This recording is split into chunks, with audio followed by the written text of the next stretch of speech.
ત્યારે આ ઓટોમેટિક આચાર વિચાર વાણી વર્તન બધું કરવા માંડે. આપણે કોઈ યારે બાંધ્યા હોય તો સમાધાન કરી લઈએ. આપણે બાંધવું નથી. મારે ભગવાન અંદર ભગવાન પ્રગટ થવા. શત્રુ કે મિત્ર એકેય નહીં ઉરમાં. આવી રીતે રહેવું સદાય. કોઈ શત્રુય ન હોવો જોઈએ કે કોઈ મિત્રય ન હોવો જોઈએ. બધામાં એક જ હરકો રમી રહ્યો છે. પીપરામાં કે પરમેશ્વર, બાબરમાં કે દિયો, બ્રાહ્મણમાં ભગવાન તો ભંગીમાં કયો, એક હરકો છે. પણ ફેર ક્યાં છે? વિચારો છે. આચાર વિચાર વાણી વર્તન બધાના અલગ અલગ છે.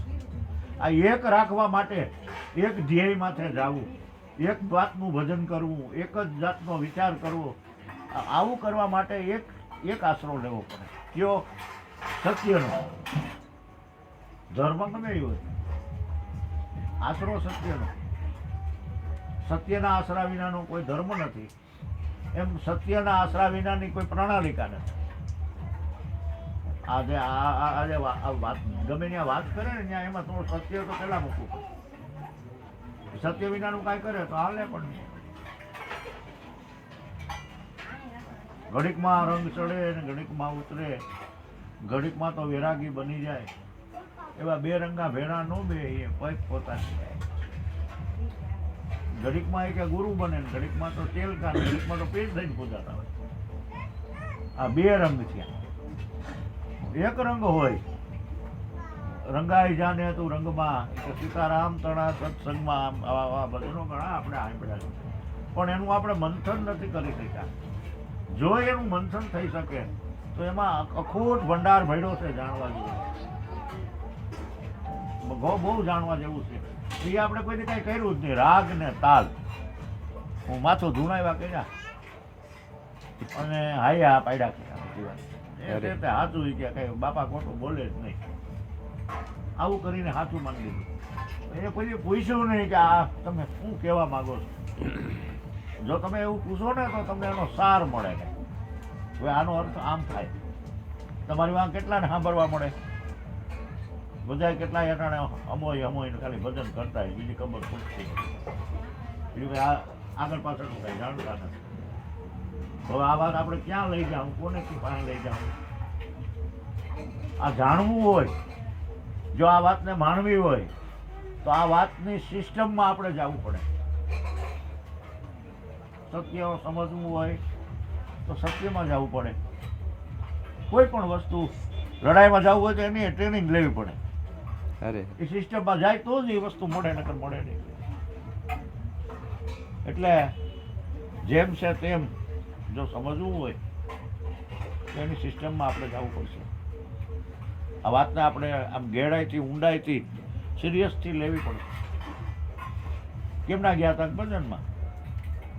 પછી કયું ભજન ગાયું એ ખબર ન હોય. ભાઈને મજા આવી, ભાઈને મજા આવી.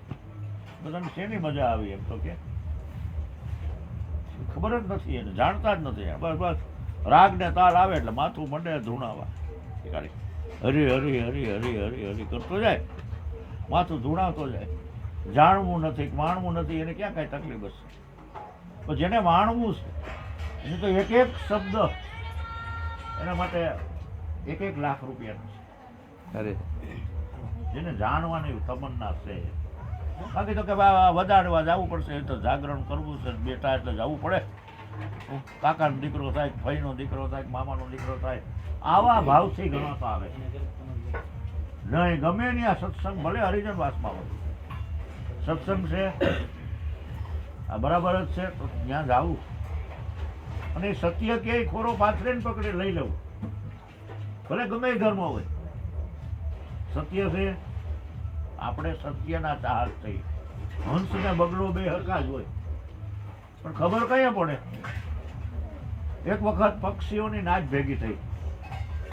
હંસે હંસલીને કીધું કે લા હંસ, તો કે હા આપણી નાચ બધી આવી છે, તો કે હા.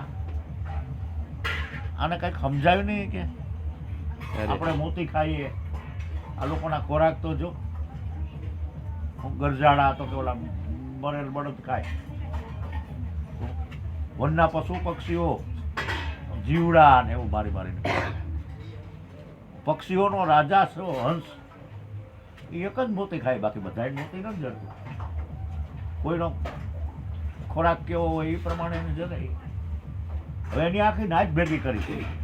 કુડા ને પોપટ ને કાબર ને ગરજાડા ને કાગડા ને ગીધડા ને બધાને ભેગા કર્યા કે ભાઈ જો હું તમારો રાજા છું, તમારે મારા રાજમાં મને રાજા માનવો હોય તો ખોરાકમાં પણ આપણે બધા હરખા હોવા જોઈએ. આ કાગડો બહુ શેતાનમાં શેતાન ઊભો થઈને બોલ્યો એ કે એટલા મોતી કાઢવા ક્યાંથી? અરે એ કે હાલો મારા ભેગા માનસરોવર, તમારી 3 પેઢી ખાય એટલા મોતી.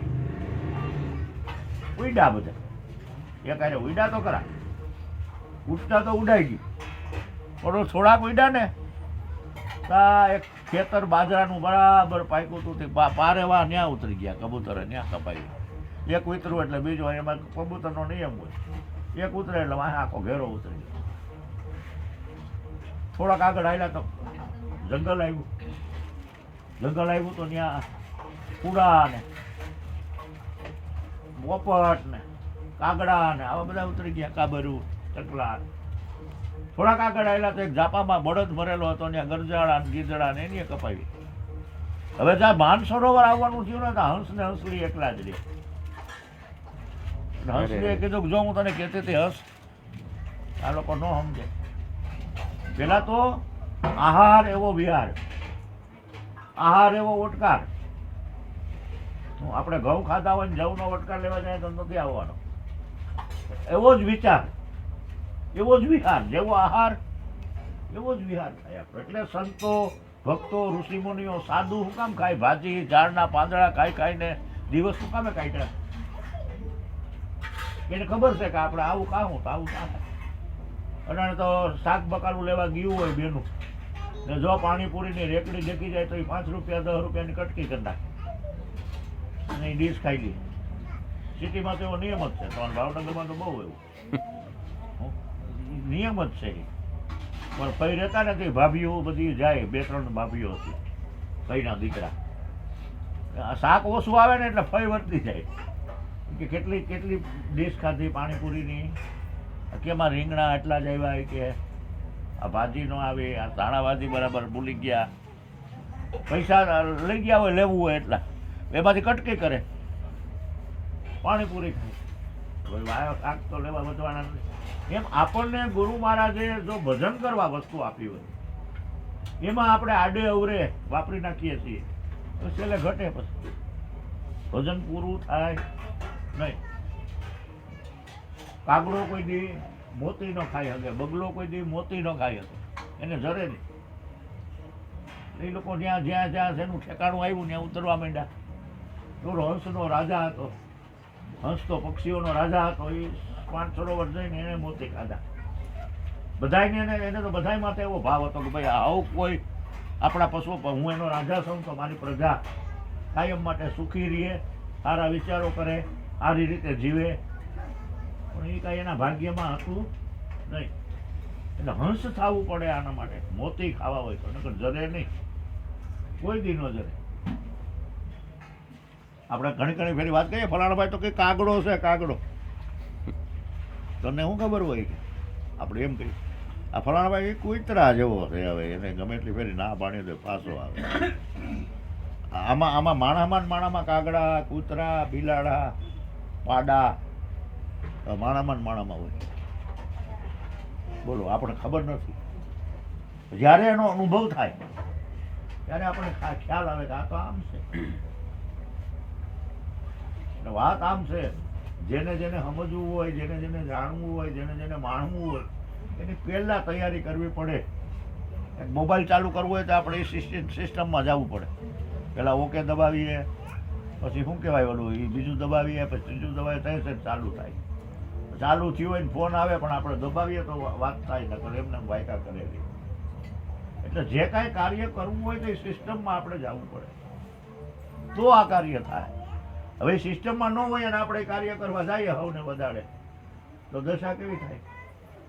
ક્યાં ગયા હતા ને ક્યાં એને ગાંડીનમાં તો બેડું એવું થાય. વિચારો આવે સેક્સલી જેવા. એક સેક્સલી હતો એ કે હું કે છે ને ઘરનું માટલું લઈને જતો હતો. આ બાટલું વેચીને મારે કે બકરા લેવા થોડાક, પછી બકરા સારીને મોટા થાય ને પછી એમાંથી ભેંસું લેવી, પછી એમાંથી એક બંગલો બનાવું, બંગલો બનાવીને એમાં પછી મારા લગ્ન કરી નાખવું છે અને એમાં રહું. હવે એમાં રહીને પછી કે છોકરા બાલ બચ્ચા થાય, આંબાનો બગીચો રાખી શીખે. હવે એમાં એવો વિચાર કરતો કરતો કરતો કરતો ઓલા છોકરાએ એમ પૂછ્યું કે બાપા કેરી, માથું શું કરવા કે બાટલું ડોરે આમાંથી ને એટલે જે મળ્યું ને એ માણી લેવા જેવું છે. એમાં પછી આગળ પાછળ ક્યાંય હટવા જેવું નથી. મળ્યું એમાં માણી લ્યો. જે આવો મહામૂલો અવતાર મળ્યો છે. સંતો આપણને ઘણી ભાષામાં ઈશારો કરતા ગયા છે કે ભાઈ આમ જીવો, આમ જીવો, આમ જીવો, આમ જીવો. શું કામે માણસનો અવતાર છે એને સાર્થક કરવો હોય તો કાગડા કૂતરા જેવું શું કામ જીવવું જોઈએ? માણા જેવું ન જીવી. માણાને કેવું પડે તું માણા હતા, માણસ જેવું જીવી લ્યો, માણસ જેવું વર્તી લ્યો. નકર માણા હોવા છતાં કોક કહે કાગડો છે, કોક કહે પાડો છે, કોક કહે કૂતરો છે. આવું આપણને કહે. જોજો માણસનો અવતાર મળ્યા પછી જો આપણે એ રીતે નહીં જીવતા હોઈએ. એટલે આ એક ખાલી જીવન જીવવાની રીત, એનું નામ સત્સંગ, એનું નામ ભક્તિ. આમે જીવવું ને આમે જીવવું. છેલ્લે છેલ્લે જીવ જો શિવ થઈ જાય તો મોક્ષ મળી જાય. મોક્ષ મેળવવા માટે આ ક્રિયાઓ કરીને મોક્ષ કરે છે એ મોક્ષ નથી મળતું. એ તો બ્રાહ્મણના ઘર ભરાય. અહીં જે પાછા બાંધતા હોઈએ અરે ભાગ પાડે. અમારે તો ત્યાં 84 કરવી હોય તો બ્રાહ્મણને એક એકને કહેવું પડે, નકર વધી જાય. એટલા બ્રાહ્મણ છે અમારે ગામ. એ પછી રાતે ભેગા થાય ને પછી ભાગ પાડે. ભાગ પાડે કે બે તને ક્યાં કીધું તું પીપળા હેઠે ઊભો તો એ ક્યાં ઊભો તો? કે આ 21 રૂપિયા આવ્યા તે તું એકલો જ હતો. આમાંથી બાજુ અને પછી કે આ તારું કરશો ને એમ કરીને ઓલા છોકરા વીણીને લઈ જાય. પછી ગાયડ બાયડે ગા કરી બાવા ભાગ પાડતા હોય ને પાવલી પાવલીનું પીને બે બ્રાહ્મણો આવી રીતે કરે, બાવા પી પીને બે.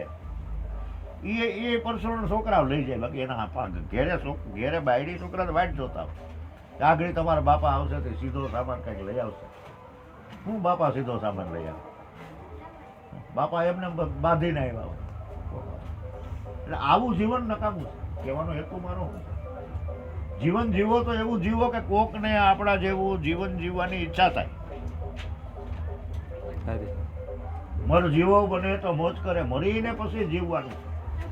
ગુરુ શરણે ગયા હોય ને એટલે માથું ઉતારી લઈએ. ગુરુ શરણે જાય એટલે શું થાય? તન મન ને ધન ત્રણેયને ધરવું પડે. તમારા માથાનો એને કાંઈ ભૂરબો ન કરવો હોય ગુરુને. તમે જે માથું ઉતાર્યું તમારે નાભીએ ચોંટાડી દે. એટલે બેટા ભજન કર. સુરતાને દીકરી બનાવે અને બ્રહ્મને દીકરો બનાવે અને પછી એના ઘડિયા લગ્ન લખાવે તાત્કાલિક. મનની ગતિ આપણે પેલી વાત કરી હતી કાલે જ વાત. મનની ગતિ કેવી હોય? મનને એમ તાત્કાલિક તમારે બાંધવું હોય તો બંધી ન હોય. મન છે ને મોટામાં મોટું ચંડાળ છે. 10 ઇન્દ્રિય ને 11મું મન.